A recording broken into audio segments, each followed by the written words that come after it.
¿Quieres conocer más de tus impuestos? ¿Saber tus derechos como contribuyente? Sintonízate en Frecuencia Fiscal, un programa de análisis, difusión e investigación, con los contadores públicos Hugo René Ortiz y Luis Alberto Padrón.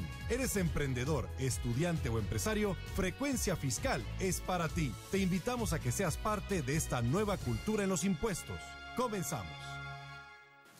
Muy buenas tardes, les saluda el contador público Luis Alberto Padrón en una emisión más de su programa Frecuencia Fiscal. Les recordamos nuestros datos de contacto, teléfono en cabina 83-87-0665 y saludamos a nuestro compañero en cabina Hugo René Ortiz. Luis, también le recordamos nuestro correo electrónico dudas@frecuenciafiscal.com.mx, la página en Facebook Frecuencia Fiscal, el canal en YouTube Frecuencia Fiscal, donde pueden consultar pues los programas anteriores.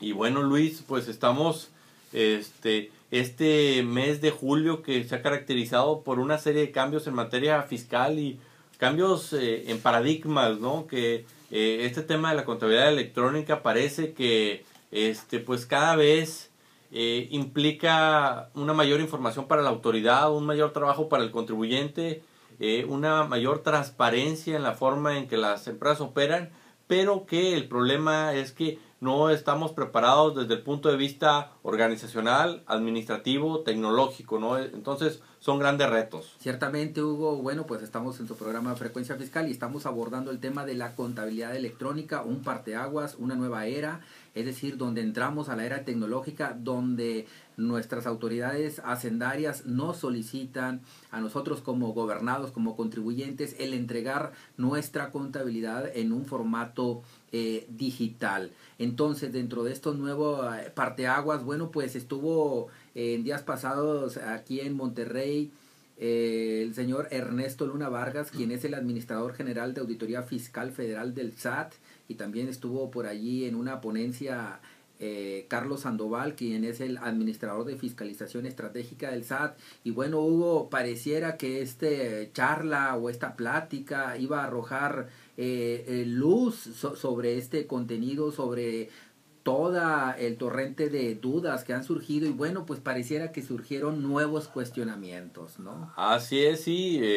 De entrada la autoridad dejó claro que lo que buscan con todo esto es fiscalizar al contribuyente, ¿no? Entonces buscan tener elementos de una manera más sencilla, más práctica para prácticamente de manera instantánea poder fiscalizar al contribuyente y cuestiones muy sencillas que iban a empezar a aplicar, ¿no? Sí, Hugo, incluso hablaban de ellos dentro de esa interacción, dentro de esa comunicación con el gobernado, que el elemento más formal, bueno, pues sería el buzón tributario, el cual, bueno, pues al 30 de junio pasado ya es obligatorio para las personas morales que les conminamos a que hagan por allí, bueno, pues el trámite respectivo. A los que no lo han hecho, les está llegando al correo electrónico, bueno, pues una alerta diciéndoles que ya está la plataforma disponible. Personas físicas hacen esta migración a partir del próximo enero del 2015, y hablaban, Hugo, de los medios de comunicación, que también hablaban de los teléfonos inteligentes, ¿no? Que correcto. Están por allí enviando varios cientos de miles de mensajes a los contribuyentes que están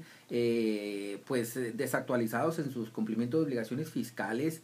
Están utilizando lo que es el correo electrónico, y bueno, pues en última instancia ya se va a usar de manera formal y protocolaria lo que es el buzón tributario. Hugo, yo nada más preguntaría, bueno, pues hasta dónde la autoridad se considera facultada para utilizar, por ejemplo, esta información. Por aquello de la Ley de Protección de Datos habría que ver, Hugo, bueno, pues el celular ser utilizado, por ejemplo, un fin de semana, domingo, 6 de la tarde, tú estás en la playa descansando, y que ingrese por ahí un mensaje advirtiendo que, bueno, pues las obligaciones no fueron cumplimentadas. Incluso algunos ni siquiera son alertas sobre incumplimiento, son alertas precautorias. Está próximo a vencer la DIOT, que también crea mucha confusión en el contribuyente. Entonces yo creo que la autoridad debiese de evitar ese envío masivo de información, porque la gente empieza a perder interés en ese tipo de contenidos o de mensajes. Así es, sí, como lo has comentado, pues estamos en una nueva era, y hasta cierto punto la autoridad también está en base a prueba y error, ¿no? ¿Por qué? Porque todo esto son cambios trascendentales, tanto para la autoridad como para el contribuyente, y lo que sí hay que reconocer es que pues las personas que estuvieron de parte de SAT en esta charla, pues estuvieron muy abiertas, muy amables, y con toda la disposición para poder orientar al contribuyente, más sin embargo, pues hay cosas que están fuera del alcance de todos, Luis. Se hablaba, Hugo, también solicitaba la audiencia el que se liberara una especie de validador de los XML, porque sería muy triste que el contribuyente haya enviado la información de su balance y catálogo y que la autoridad está otorgando un plazo mínimo, un par de días básicamente, para que se haga la reposición de la misma información. Entonces, dentro de esta validador, bueno, pues el contribuyente de manera previa pueda garantizar que la información va a viajar y se va a cumplimentar de manera oportuna con esta nueva obligación. También se hablaba, Hugo, de que están por liberar esta misma semana un micrositio parecido a lo que es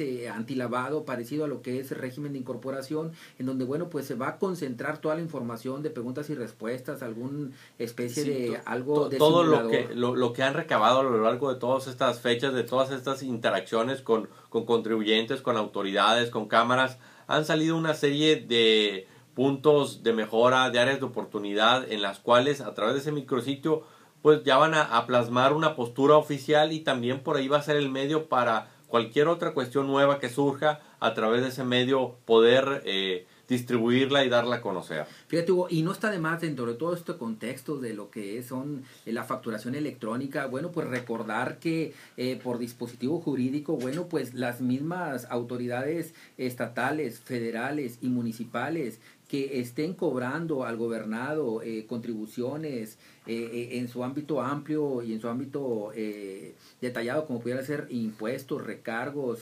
contribuciones, derechos y demás, bueno, pues deben de entregar el CFDI correspondiente. ¿A qué nos referimos? Propiamente, por ejemplo, Instituto Mexicano del Seguro Social, sus cuotas obrero-patronales, ya está disponible dentro del CIPARE un apartado para que el contribuyente ponga por allí el folio respectivo y recupere el CFDI. Tristemente, Hugo, está la plataforma, pero está sin función. Ayer, antier, hicimos algunas pruebas, el mismísimo día de hoy, viernes, bueno, pues también le hicimos pruebas y refería que intente en fecha posterior. Lo que sí es, el gobierno del Estado de Nuevo León, Hugo, ya está el apartado para recuperar, por ejemplo, el CFDI del pago del impuesto sobre nóminas. Así es. O el pago de impuesto predial, o el pago de tenencias y licencias. Bueno, por ahí te pide el folio del pago respectivo, te pide las fechas y te solicita también los datos del contribuyente al que se les va a expedir la factura respectiva.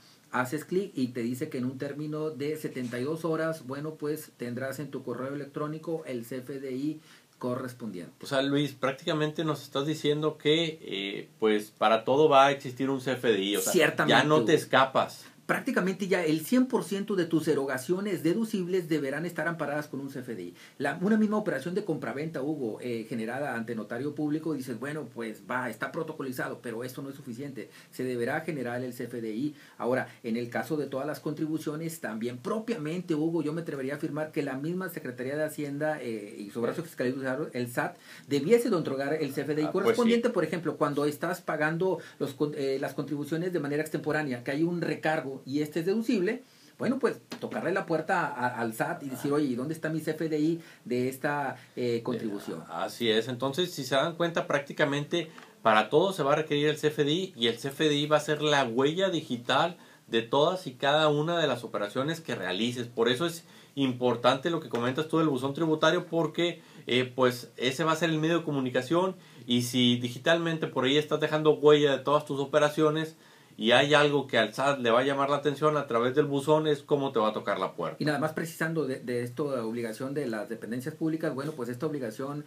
empieza a operar a partir del pasado 1 de julio 2014. Así es, entonces prácticamente nadie se salva, todos tienen que expedir CFDI, y bueno, también esto va para la cuestión de que en ocasiones pues haces un pago y en ese momento no te lo quieren expedir, o te dicen que tiene que estar al 100%, anticipos, cosas de ese tipo. Ya esto es cosa del pasado. Mira, Hugo, en todos lados se cuecen habas. Acabo de hacer, por ejemplo, la renovación del pasaporte y bueno, pues sí, se acudió y se hizo el pago y de los derechos correspondientes, una hojita por ahí de la Secretaría de Hacienda, y bueno, pues dentro de los trámites, pues ¿qué hace la mismísima autoridad en la ventanilla posterior? Recogerte el respectivo comprobante. Entonces, oh sorpresa, ya por las prisas y demás sales del trámite y dices, bueno, no me quedé con copia del comprobante y ahí, bueno, pues cómo terminas por recuperar el CFDI correspondiente. Así es por eso también que esto recae en cuestión administrativa y operativa de las empresas, ¿no? Porque se tienen que adecuar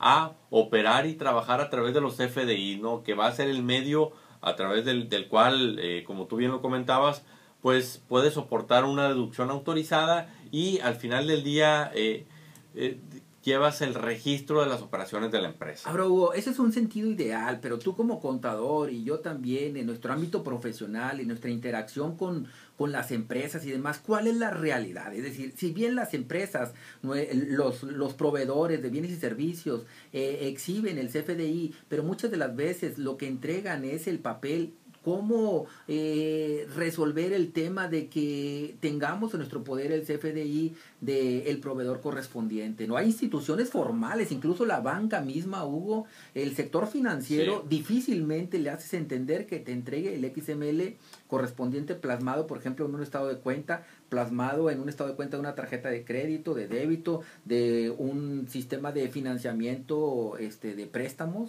Así es, sí, la única opción que al momento tiene el alcance del contribuyente pues es acudir a la página del SAT y por ahí hay una opción donde te permite ver todos los CFDI que te expidieron, así como los que tú expediste y por ahí puedes descargar el PDF o puedes descargar el XML, más sin embargo, pues sabemos que en estos últimos meses la tecnología, la página del SAT no ha estado en óptimas condiciones y esto pues es una carga en ocasiones o es una cuestión prácticamente imposible tratar de recuperar los CFDI. Hugo, no vayas muy lejos, el pasado 15 de julio, ¿qué ocurrió? Bueno, pues que era la fecha fatal para el cumplimiento del envío del dictamen fiscal y es momento que se colapsó la página misma, tuvieron que emitir algunos boletines apoyándose en el Instituto Mexicano de Contadores y demás, bueno, para decir que si había rechazos te iban a dar 2 días de gracia adicionales y se iba a considerar presentado de manera oportuna dicho dictamen. Es decir, se hablaba de que se habían enviado, no sé, poco menos de 90,000 dictámenes que a lo mejor fueron transacciones que se estaban operando en ese momento y fue una cantidad suficiente para colapsar la plataforma del SAT. Hugo.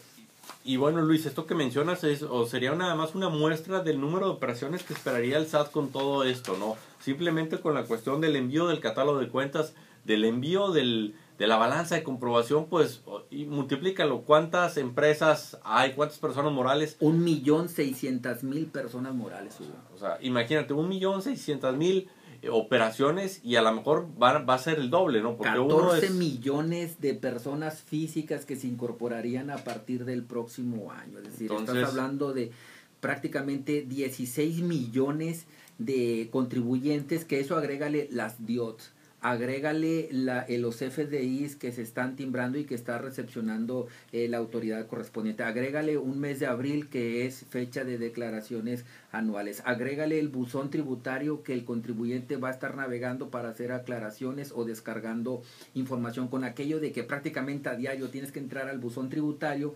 imagina millones y millones de usuarios usando la plataforma. No, es algo, una cantidad estratosférica. Y bueno, nada más para que se den una idea del uso que le pudieran dar a esta información, simplemente en el CFDI, pues ahí viene la cuestión del concepto, viene la cuestión de la fecha, vienen montos, etcétera. Entonces, prácticamente pudieran detectar, por ejemplo, las operaciones que realizaste el fin de semana, ¿no? ¿Qué consumos tuviste el fin de semana? Y a lo mejor ahí, primera instancia, pudiera ser un foco rojo, ¿no? Porque si tú normalmente operas de lunes a viernes y resulta que el domingo, fuiste a comprar la papelería y por ahí tienes la factura, bueno, pues a lo mejor eso es algo que llame la atención porque estás realizando una operación en domingo, ¿no? Y que de ahí se pueden desencadenar una serie de presunciones por parte de la autoridad y un desconocimiento de la deducibilidad correspondiente. Fíjate, Hugo, dice la autoridad, la información va a viajar de manera encriptada y demás, sí, pero es la información del último clic para el envío correspondiente. Dentro de ese inter y la desesperación del contribuyente de tratar de cumplir de manera oportuna, se va a asistir de terceros para que le provean de la solución tecnológica. Es decir, hoy en día estamos viendo, Hugo, desarrollos basados en la nube, donde dicen, hey, échame la información, yo te la proceso y te la regreso ya compactada y debidamente preparada para que se haga el envío a la autoridad correspondiente. Donde el contribuyente no termina de analizar es que toda su información, el corazón de su negocio, a quién le compra, a quién le vende, cuáles son los precios y demás, están siendo entregados a terceros. Es decir, esta información, pues imagínate, Hugo, yo creo que muchas empresas se están tratando de cuidar con los trabajadores, firmando contratos de confidencialidad. Cuando a una gente que ni siquiera conocen, un tercero que contrataron vía internet, o que a lo mejor el contador se los refirió, o a lo mejor que la cuestión económica lo llevó a contratarse con esa persona, le está entregando ahora sí que de manera abierta su corazón, visto desde el punto de vista empresarial, ¿no? Entonces este corazón puede ser robado y, oh sorpresa, dejarle por ahí bailando al contribuyente. Entonces yo creo que las empresas deben de medir esa fuga de información, deben de medir ese riesgo, ¿no?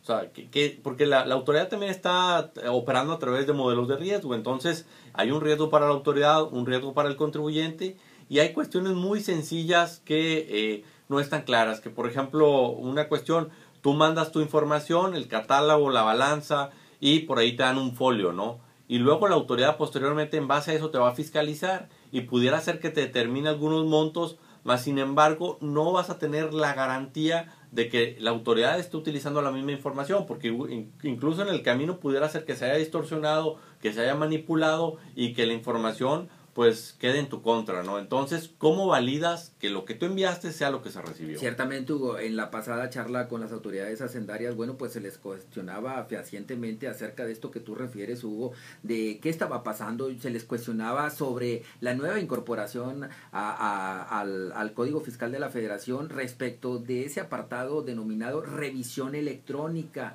Y bueno, pues también hubo donde se le cuestionaba, es decir, ¿por qué entregar la contabilidad de manera anticipada si que hayan iniciado propiamente los actos de facultades de comprobación? Es decir, argumentaba la autoridad, es que vamos a revisar actos y hechos aislados. Pues sí, pero o sea, ya me estás iniciando facultades y ni siquiera me das los derechos para defenderme como contribuyente. Ya me vas a arrojar una preliquidación y si no me defiendo en 15 días me vas a liquidar, me vas a fincar el crédito y me vas a iniciar el procedimiento administrativo de ejecución y me vas a embargar cuentas. Entonces, yo creo que aquí dejan un estado de indefensión al contribuyente, Hugo. Yo creo que haciendo una remembranza, aquí la autoridad se da cuenta que las denominadas cartas de invitación al final del día terminaron por no funcionar, es decir, erogaron miles, sino que millones de pesos en tratar de notificar a los contribuyentes este aspecto de lo que eran los depósitos en efectivo, y muchos contribuyentes optaron por hacer prácticamente nada, que era una opción. Dicen, bueno, pues si no me estás fincando un crédito, de hecho, la Corte se pronunció al respecto, Hugo, de que no era propiamente un acto de administración, sí, que sí lo era, pero que no alteraba el patrimonio del contribuyente y por lo tanto no se le otorgaba el amparo correspondiente. Entonces aquí se da cuenta la autoridad y dice, ya no vamos a jugar a esto. Entonces ahora sí, te voy a convertir en una revisión electrónica debidamente fundada y motivada y te voy a determinar el crédito fiscal correspondiente. Así es, también otro de los temas que se tocó por ahí era la cuestión de los regímenes particulares, digamos, los del régimen primario, los del régimen de autotransporte, donde ellos decían, nosotros tributamos prácticamente en base a flujo de efectivo y la información que están solicitando pues es en base a devengado, ¿no? Y decían, oye, pues ¿de qué te va a servir esa información? ¿Por qué? Porque pues, voy a tener que, entre comillas, preparar algo especial para cumplir con eso y al final del día, por tema de fiscalización, quizás no será del todo provechoso para la autoridad. Mas, sin embargo, por ahí aclararon que prácticamente esto aplica para todos los contribuyentes, personas físicas, personas morales, excepto quienes utilicen mis cuentas, y esto también incluye a los no contribuyentes, ¿no? Los no contribuyentes también están incluidos en este tema de la contabilidad electrónica, entonces prácticamente nadie se salva y al parecer la autoridad estará analizando casos particulares como los que comentábamos del régimen primario, del régimen de transporte, para ver cómo aterrizar tropicalizar todo esto a ese tipo de regímenes. Sí, Hugo, porque decían, bueno, pues es que entrégame la información diferida para el mes de octubre. Pues sí, pero yo estoy en un régimen donde si no me otorgas la devolución del IVA respectivo, por ejemplo, julio, que yo declaro en agosto, inmediatamente esos contribuyentes emitían o tramitaban su solicitud de devolución, y ahorita, bueno, pues habrá un periodo de espera de 3-4 meses para que la autoridad libere las plataformas para poder subir al carrito la balanza de comprobación y el catálogo de cuentas correspondiente, y ahora sí que la autoridad esté en posibilidades de autorizarte una devolución de IVA. Así es, sí, porque como lo mencionas, digamos que el tema de entrega de la información, o sea, son 3 cosas: el catálogo, la balanza y las pólizas. El catálogo y la balanza es un hecho que a partir de octubre se van a entregar, considerando el mes de julio, ¿no? Lo que son las pólizas, digamos que, entre comillas, hay un periodo de gracia, que esas se van a entregar a partir del mes de enero, y eso se va a entregar cuando sean solicitadas como parte del proceso de fiscalización de la autoridad, o cuando sean solicitadas como parte del proceso de devoluciones o compensaciones. Sí, Hugo, pero ese pacto en la realidad no existe. O sea, nosotros tenemos, bueno, pues a nuestro alcance y algunos actos de fiscalización de contribuyentes que están solicitando devoluciones, por ejemplo, en materia de IVA, o haciendo avisos de compensación, y donde la autoridad incluso va más allá de lo que apenas ahorita estamos hablando, que el contribuyente difícilmente puede compactar. Es decir, aparte, la autoridad está solicitando original y copia, que yo preguntaría, oye, ¿hay originales y hay copias de un CFDI? O sea, ¿cuál es el original y cuál es la copia? Si ambos, bueno, pues al provenir de un documento digital, pues que nos refiera a la autoridad cuál va a tener la categoría de original y cuál va a ser la copia, porque te va a decir, oye, es que tú me estás trayendo 2 copias, ¿no? Porque son fotostáticas. Así es. Entonces, una necesito que esté certificada, o etcétera, ¿no? Pero bueno, te está pidiendo originales y copias de pólizas de cheque y registros contables. Y dentro de todo lo que está solicitando, Hugo, te está pidiendo también un escrito, bajo protesta de decir verdad, en donde refieras el lugar donde se realizaron las operaciones, los lugares de entrega o salida de la mercancía, el modo de envío y formas de pago, los contratos celebrados. Entonces, esto ni siquiera está en un reglamento respectivo, Hugo. Las autoridades tienen unas facultades limitadas para ejercer sus actos de autoridad. Y bueno, pues dices tú, ¿dónde está fundamentado que la autoridad vaya al otro lado de su extremo, de su marco jurídico, para solicitarte este tipo de documentos, ¿no? Entonces, que le quede claro al contribuyente que aún y cuando vaya a ese cambio tecnológico, la información para la autoridad no va a ser suficiente, Hugo, porque no va a estar depositada dentro de esa contabilidad electrónica este tipo de documentos o de información. No, Luis, y si nos regresamos un poquito, simplemente lo que integra la contabilidad de acuerdo a lo que es el código, el reglamento del código, pues incluso va más allá de lo que están solicitando a través de esta contabilidad electrónica, ¿no? Entonces también pudiera haber otras cosas que en determinado momento puedan requerir al contribuyente. Yo le dejaría de tarea para este fin de semana al contribuyente, ya una vez terminado el mundial, de que le dieran lectura al nuevo reglamento del Código Fiscal de la Federación, propiamente el artículo 33, y que lo concatenaran o le dieran de lectura al anterior reglamento que estuvo vigente hasta abril pasado, que es el artículo 29, en donde, para que hagan un comparativo, Hugo, de lo que se entiende por contabilidad a partir de este año 2014 y lo que entendía la autoridad hasta el mes de abril pasado. Entonces, hay un parteaguas en el caso de, bueno, pues la contabilidad, entiéndase, los registros asientos contables, pero también te refiere, Hugo, dentro de su párrafo segundo o fracción segunda, que los avisos o solicitudes de inscripción, es decir, aquello que tú conocías como el expediente fiscal, bueno, pues que a lo mejor algunas empresas lo tenían o no, ahora es requisito indispensable el contar con la apertura de establecimientos, por ejemplo, el aumento o disminución de obligaciones, el aviso de inscripción, el acta de asamblea, si hubo posteriores actas de asamblea, también forman parte de la contabilidad, las declaraciones anuales y provisionales, estas también forman parte de la contabilidad, los estados de cuenta bancarios, también los estados de cuenta que provengan de tarjetas de crédito, débito, préstamos, aquellos que provengan, por ejemplo, de vales de despensa o de combustibles. Todos esos monederos electrónicos, esos estados de cuenta forman parte integral de la contabilidad. Esto y más, Hugo. Es decir, tendríamos que dedicarle varios programas para dimensionar lo que debemos de entender por contabilidad. Incluso, Hugo, los contratos con los trabajadores forman parte integral de la contabilidad. Así es, entonces por eso hemos estado mencionando que esto es un parteaguas, un cambio radical en la forma en que se cumplen con las obligaciones fiscales, y que esto para algunas empresas va a implicar un cambio administrativo, un cambio operacional para adaptar sus operaciones a este tipo de requisitos, ¿no? Hugo, y tristemente la autoridad, yo creo que puede hacer un zoom casi microscópico, diría yo, Hugo. Puede entrar al interior de un CFDI y, por ejemplo, es una persona que está registrada como actividad empresarial, y a lo mejor por error en lo que es la redacción del servicio pone honorarios profesionales. Nos los hemos topado, Hugo, ese tipo de casos.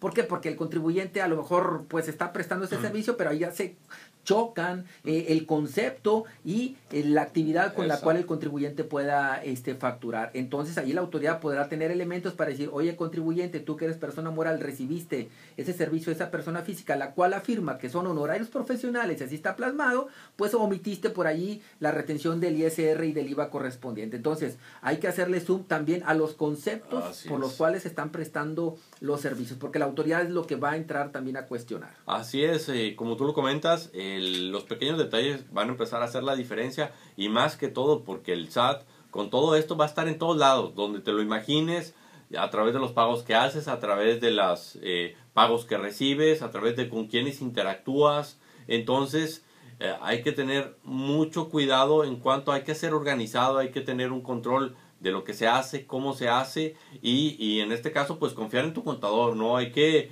previamente ir con el contador y... Yo diría confiar y a la vez desconfiar. Es decir, por ejemplo, en el caso de altas de trabajadores se está timbrando la nómina, pero yo me atrevería a informar que un porcentaje muy alto de los contribuyentes o de los trabajadores que se están timbrando no han seguido el protocolo del registro correspondiente ante la autoridad hacendaria. Es decir, hay un protocolo de manera previa donde el patrón debe de registrar a sus trabajadores. Imagina donde la autoridad diga, te voy a desconocer todos los trabajadores que no están registrados en mi plataforma como una deducción autorizada porque no cumpliste con el requisito de ley. Entonces aguas, ¿no? Porque esto se convierte en una situación pues cada vez más complicada. Así es, y bueno, Luis, pues prácticamente con esto concluimos el programa del día de hoy. Le recordemos que va a estar disponible en YouTube, en el canal Frecuencia Fiscal.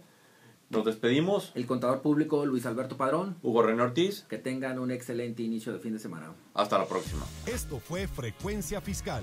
Te invitamos a seguirnos sintonizando todos los viernes de 2:30 a 3 de la tarde. Gracias.